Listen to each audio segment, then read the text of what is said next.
అందరికీ నమస్కారం. Welcome to icon politics. నమస్కారం బాలకోటి గారు. నమస్కారం శ్రీని గారు.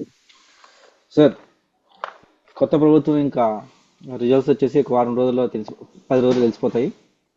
7-8 రోజులు అనుకోండి. తర్వాత కొత్త ప్రభుత్వం వస్తుంది. కొత్త ప్రభుత్వం నుంచి ఏం ఎక్స్పెక్ట్ చేస్తున్నారు? ఎలా ఉండాలి? ఎలా ఉంటే సమాజానికి మేలు జరుగుతుంది? వైసీపీ ప్రభుత్వం వస్తే ఏం ఎక్స్పెక్ట్ చేయొచ్చు? టీడీపీ అంటే కూటమి ప్రభుత్వం వస్తే ఏం ఎక్స్పెక్ట్ చేయొచ్చు? మీ విశ్లేషణ చెప్పండి సార్ దీని మీద. శ్రీని గారు నమస్కారం. వైసీపీ ప్రభుత్వం అనేది రాదు రాదు రాదు, దాని నుంచి మేమేం ఆశించడం లేదు. ఒకవేళ మీరు వస్తుంది అని చెప్పేసి అనుకుంటే ఈవీఎంల్లో ఏముందో తెలుసుకునేంత వరకు ఏ రాజకీయ పార్టీ అయినా కూడా ఈ హడావుడి చేస్తూనే ఉంటుంటుంది. మీరు పెళ్లిళ్ళ దగ్గర, షాపింగ్ మాల్ దగ్గర, బట్టల దుకాణాల దగ్గర మీరు కొన్ని బఫూన్లు చూస్తూ ఉంటుంటారు. వాళ్ళు ఏంటంటే కుందేలు బొమ్మలు వేసుకొని, చిరతపులి బొమ్మలు వేసుకొని, ఇరుగుబట్టి బొమ్మలు వేసుకొని ఆ షాప్కి వచ్చే వాళ్ళని అలరిస్తూ ఉంటుంటారు. లోపల ఉండి బాగుంటుంది అని. ఇది కూడా అలాగనే ఓడిపోతున్నామని తెలిసినా కూడా వైసీపీలో కొంతమంది ఏంటంటే మనం గెలుస్తాం మనం గెలుస్తాం మనం గెలుస్తాం అని చెప్పేసి అని ఆఖరి నిమిషం వరకు చెప్తూనే ఉంటుంటారు. అందుకని మీకు ప్రజా నానుడి కానీ, ప్రజా వాతావరణం కానీ, ఆంధ్రప్రదేశ్ స్థితిగతులు కానీ మనకి తేడతెల్లం చేసినాయి అండి. నేనేం కావాలని చెప్పి వైసీపీ పోతుందని చెప్పి నేనేం మంత్రాలు పెట్టి చింతకాయలు పెట్టి చెప్పట్లా. రాష్ట్రం చాలా ఇబ్బంది పడిపోయింది, కుదేలైపోయింది, అభివృద్ధి లేకుండా పోయింది, అరాచకాలు పెరిగినాయి. వీటన్నిటి గురించి ఇచ్చానే ఓటర్లు ఆ స్థాయిలో అంటే 83.86 స్థాయిలో ఓట్లేశారని మేము గట్టిగా భావిస్తున్నాం. ఎట్టి పరిస్థితుల్లో వైసీపీ రాదు. పోతే నూతన ప్రభుత్వం వచ్చిన తర్వాత, ముఖ్యంగా ముఖ్యమంత్రి చంద్రబాబు నాయుడు గారు వచ్చిన తర్వాత ఆంధ్రప్రదేశ్లో చేయాల్సిన ఒక ప్రధానమైన అంశం అవుతుంది ఈ సాంప్రదాయ రాజకీయాలకు తిలోదకాలు ఇచ్చి చంద్రబాబు నాయుడు గారు కొత్త చంద్రబింబంలా కనిపించాలి. పరిపాలనా సంస్కరణలు చేపట్టాలి. సామాజిక న్యాయానికి పెద్దపీట వేయాలి. ముఖ్యంగా 5 ఏళ్ల వైకాపా పరిపాలన విధ్వంసం మీద ఒక మంత్రిత్వ శాఖను పెట్టి ఈ 5 ఏళ్లు జగన్మోహన్ రెడ్డి గారి ఏలుబడిలో జరిగిన అవినీతి, అక్రమాలు, అరాచకాలు, దౌర్జన్యాలు, భూ ఆక్రమణలు, దోపిడీ వంటి వాటన్ని అంశాలని పరిగణలోకి తీసుకురావాలి. ఎందుకంటే తెలుగుదేశం పార్టీ కూడా 5 ఏళ్ళు చెప్పిన మాట ఇదే. 5 ఏళ్ళు రాష్ట్రం అంతా కూడా దోపిడీకి గురైంది. రాష్ట్రాన్ని 4 రెడ్లు పంచుకున్నారు. అది సుబ్బారెడ్డి గారు కానీ, పెద్దిరెడ్డి రామచంద్రారెడ్డి గారు కానీ, లేదంటే సజ్జల రామకృష్ణారెడ్డి గారు కానీ, లేదా జగన్మోహన్ రెడ్డి గారు కానీ ఇలా వాటాలు వేసుకున్నారు. రాయలసీమ ఒకళ్ళకి, ఉత్తరాంధ్ర ఒకళ్ళకి, కోస్తాంధ్ర ఒకళ్ళకి అని చెప్పేసి తెలుగుదేశం పార్టీ నాయకులే చెప్పారు. ఆఖరికి లోకేష్ గారు అయితే ఎర్ర పుస్తకమే రాశాడు. ఆ ఎర్ర పుస్తకం రాశాడు, ఎర్ర పుస్తకంలో పేర్లు కూడా ఉదహరించాడు. అంటే వీటన్నిటి కూడా ప్రక్షాళన కావాలి. నాకు బాగా తెలుసు. ఎందుకంటే నాకు రోజుకి 100 మెసేజ్లు వస్తుంటుంది. తెలుగుదేశం పార్టీ కార్యకర్తల నుంచి వస్తుంటుంది, పౌర సమాజం నుంచి వస్తుంటుంటది, అమరావతి ఉద్యమకారుల నుంచి వస్తుంటుంది, మేధావుల నుంచి వస్తూ ఉంటుంటది. రేపు ప్రభుత్వం నుంచి ఆశిస్తుంది ప్రజలు. ఇది తప్పనిసరిగా ఒక మంత్రిత్వ శాఖను ఏర్పాటు చేయాలండి.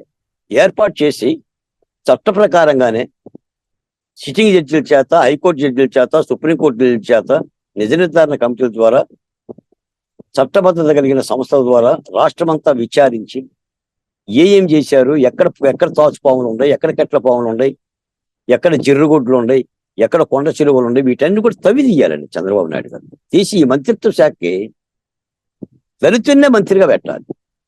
ఒక కొంగొత్తుగా ఉండాలి సార్. అంటే ఉదాహరణకు మీకు ఒక మాట చెప్తా. ఇప్పుడు రేవంత్ రెడ్డి గారి యొక్క డైనమిక్ నిర్ణయాలు చూడండి, ఆయన తీసుకున్న నిర్ణయాలు. తెలంగాణ ప్రదేశ్ కాంగ్రెస్ పార్టీకి సీతక్కని పిసిసి అధ్యక్షుడిగా చేస్తుంది. ఒక కొత్తదనం ఉండాలి సార్. తెలుగుదేశం పార్టీ కూడా దాదాపు ఆవిర్భవించి 40 ఏళ్ళు అయ్యింది. స్వర్గీయ నందమూరి ఎన్టీ రామారావు గారు కూడా అసలు ఆ పార్టీని పెట్టిందే బీద సాధన కోసం, ఎస్సీలు, ఎస్టీలు, బీసీలు ఇలాంటి వాళ్ళ కోసం. రామారావు గారు పెట్టిన తర్వాతనే క్రింది కులాలు రాజ్యాధికారంలో భాగమైనవి. వాళ్ళకి ఎమ్మెల్యే సీట్లు ఇచ్చారు, ఎమ్మెల్సీ సీట్లు ఇచ్చారు, పరిపాలనలో చట్టబద్ధత కల్పించారు. 40 ఏళ్ల తర్వాత తెలుగుదేశం పార్టీకి ఆ సామాజిక వర్గం నుంచి కాకుండా దళిత సామాజిక వర్గం నుంచి ఇప్పటివరకు ఎవరు కూడా అధ్యక్షులుగా లేరు, అధ్యక్షులుగా చెయ్యాల. బీసీలుగా పెట్టారు ఈ మధ్య సాధారణంగా కొత్తగా. అంటారు కొత్తగా బీసీలు పెడుతున్నారు కదా. బీసీలకు ఇచ్చారు, బీసీలకు ఇచ్చారు కానీ దళితులకు మాత్రం ఆ స్థానం రాలా. అంటే ఒక సామాజిక న్యాయం. సాధారణంగా ఏమంటారంటే ప్రాంతీయ పార్టీలు వాళ్ళ కుమారులు చేసుకుంటే, వాళ్ళ కూతురులు చేసుకుంటే, వాళ్ళ మనవరులు చేసుకుంటే అని చెప్పేసి అని అంటుంటారు. కానీ తెలుగుదేశం పార్టీలో ఈ ఈ ఈ యొక్క పరివర్తన జరగాలి. ఇది వాళ్ళకి ఇష్టం ఉంటుందా, ఇష్టం ఉండదా, అంగీకరిస్తారా, అంగీకరించరా, కానీ ఈ కొత్త మార్పు కావాలండి. అంటే ఇప్పుడు కూడా ఏంటంటే రాజకీయాలు ప్రజలు చాలా నిశితంగాను సూక్ష్మంగా పరిశీలిస్తారు సీని గారు.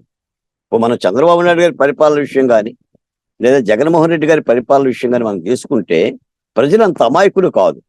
నాయకుడు ఏం నిర్ణయాలు తీసుకుంటున్నారు, ఎవరిని ఎక్కడ ఉంచుతున్నారు, ఏ సామాజిక వర్గాన్ని ఎలా చూస్తున్నారు, ఏ సామాజిక వర్గాన్ని దగ్గర తీసుకుంటున్నారు, ఏ సామాజిక వర్గాన్ని దూరం చేస్తున్నారు, ఎవరికి ఎలా అందనాలు ఇస్తున్నారు, ఇవన్నీ కూడా చాలా పరిగణలో తీసుకుంటారంటే కాలగమనంలో.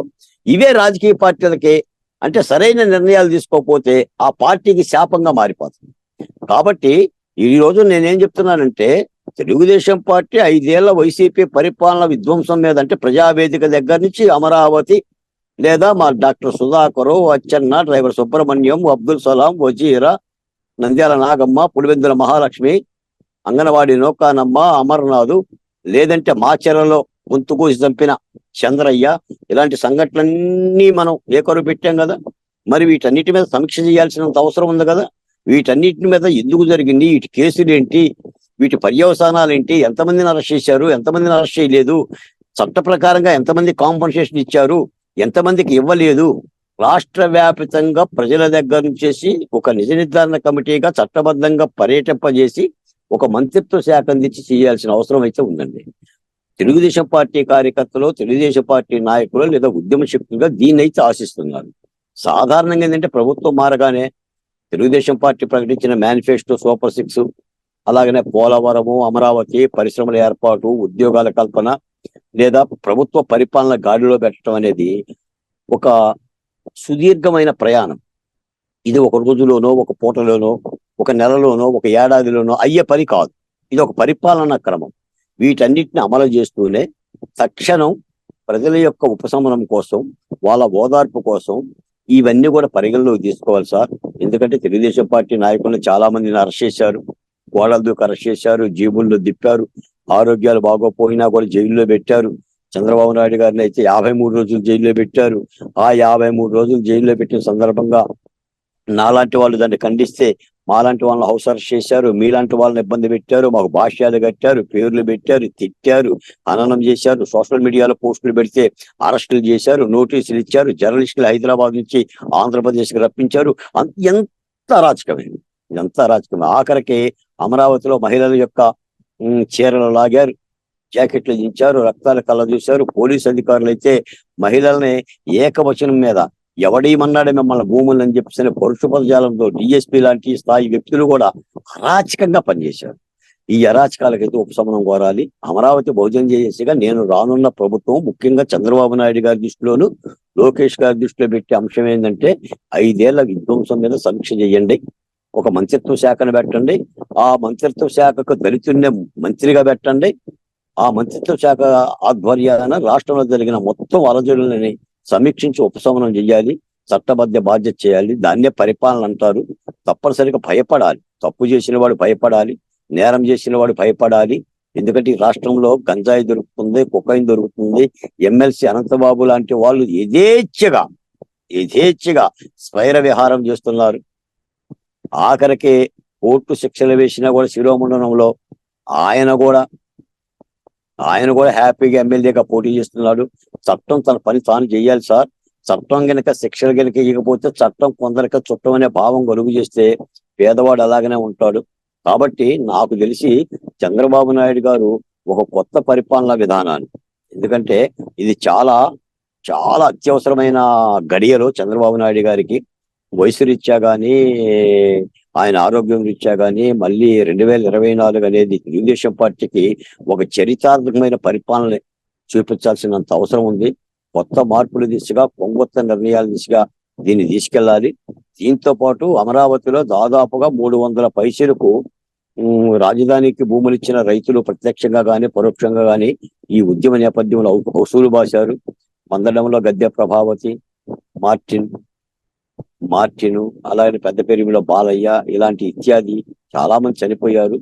మేము అమరావతి భోజనం చేసేసిగా వీళ్ళందరి యొక్క స్మృతి చిహ్నంగా స్మారక స్తూపంగా అమరావతిలో ఒక స్తూప నిర్మాణానికి ఆల్రెడీ కమిటీని ఏర్పాటు చేశాము. అమెరికాకు చెందిన చికాగోలో ఉన్న యలమంచిలి ప్రసాద్ గారు గౌరవాధ్యక్షులు ఈ కమిటీ నిర్మాణం కూడా చేశాం. ఆ ప్రక్రియను కూడా మేము ముందుకు తీసుకెళ్తున్నాం. ఎందుకంటే వాళ్ళ త్యాగాలు గుర్తుంచుకోవాలి. అమరావతి స్మృతి చిహ్నం అమరావతిలో నిలవాలి. ప్రభుత్వంలోని పెద్దలు కూడా ఇలాంటి మాలాంటి యొక్క కార్యక్రమాలకు కూడా సహకరించాల్సినంత అవసరం ఉంది. ఏదేమైనా చంద్రబాబు నాయుడు గారు పాత రాజకీయాలకి సాంప్రదాయ రాజకీయాలకి తిరోధకాలు ఇచ్చి కొత్త పుంతలు దొక్కే పొంగొత్తమైన సామాజిక రాజకీయాన్ని అన్ని కులాలకి అభివృద్ధిని అందజేస్తూ అందరికి సౌభాగ్యాన్ని అందజేస్తూ సరైన దిశలో శభాష్ అన్నట్టుగా ఒక కొత్త చంద్రబాబు కనిపించేలా పరిపాలన ఉంటుందని మేము ఆశిస్తున్నాం. ఇప్పటికే ఆ మేరకు ఆ మాట ఇచ్చారు. పైపచ్చి రేపు పొద్దున ఏంటంటే ఏర్పడిపోయే ప్రభుత్వం కూడా కూటమి ప్రభుత్వం. ఈ ప్రభుత్వంలో తెలుగుదేశం పార్టీ ఉంటుంది, జనసేన ఉంటుంది, భారతీయ జనతా పార్టీ ఉంటుంది. 3 పార్టీలు కలిసే ప్రభుత్వాన్ని ఏర్పాటు చేస్తాయని చెప్పేసి చంద్రబాబు నాయుడు గారు చెప్పారు. నిన్న మొన్న కూడా అమిత్ షా గారు కూడా చెప్పారు. పవన్ కళ్యాణ్ గారు చెప్పారు. ఈ 3 పార్టీల యొక్క కూటమి ఏర్పాటు చేసి ప్రజలను మర్చిపోకూడదని, ప్రజలను మర్చిపోకూడదు, ప్రజా ఉద్యమాలను మర్చిపోకూడదు, ఆంధ్ర రాష్ట్రంలో జరిగిన 5 ఏళ్ల విధ్వంసం గురించి కూడా మర్చిపోకోకుండా మేము ప్రజల తరపున ఉద్యమాల తరపున పెడుతున్న యొక్క ఈ అంశాన్ని కూడా చాలా పరిగణలోకి తీసుకోవాలి. కాబట్టి తప్పనిసరిగా చంద్రబాబు నాయుడు గారి సారథ్యంలో ఈ దిశగా ఒక మంత్రిత్వ శాఖను ఏర్పాటు చేసి రాష్ట్రంలో పునఃసమీక్షా కార్యక్రమం జరుగుతుందని కూడా ఆశిస్తున్నాం. ధన్యవాదాలు బాలకోటే గారు. చూద్దాం మరి. మీరు చెప్పినట్టు అందులో మీరు ఒక ప్రభుత్వం రాదని చెప్పారు, ఒక పార్టీ ఇంకో పార్టీని వస్తుందన్నారు. అందులోనూ మీరు చాలా ఆకాంక్షలు చెప్పారు. ఒకటి అధ్యక్షుల పదవి, ఇంకోటి తర్వాత ఒక మంత్రిత్వ శాఖ ఒకటి. చూద్దాం మరి ఇవన్నీ ఆ పార్టీ పెద్దల దృష్టిలోకి వెళ్తాయో లేదో చూద్దాం సార్. ధన్యవాదాలు సార్. ధన్యవాదాలు సార్.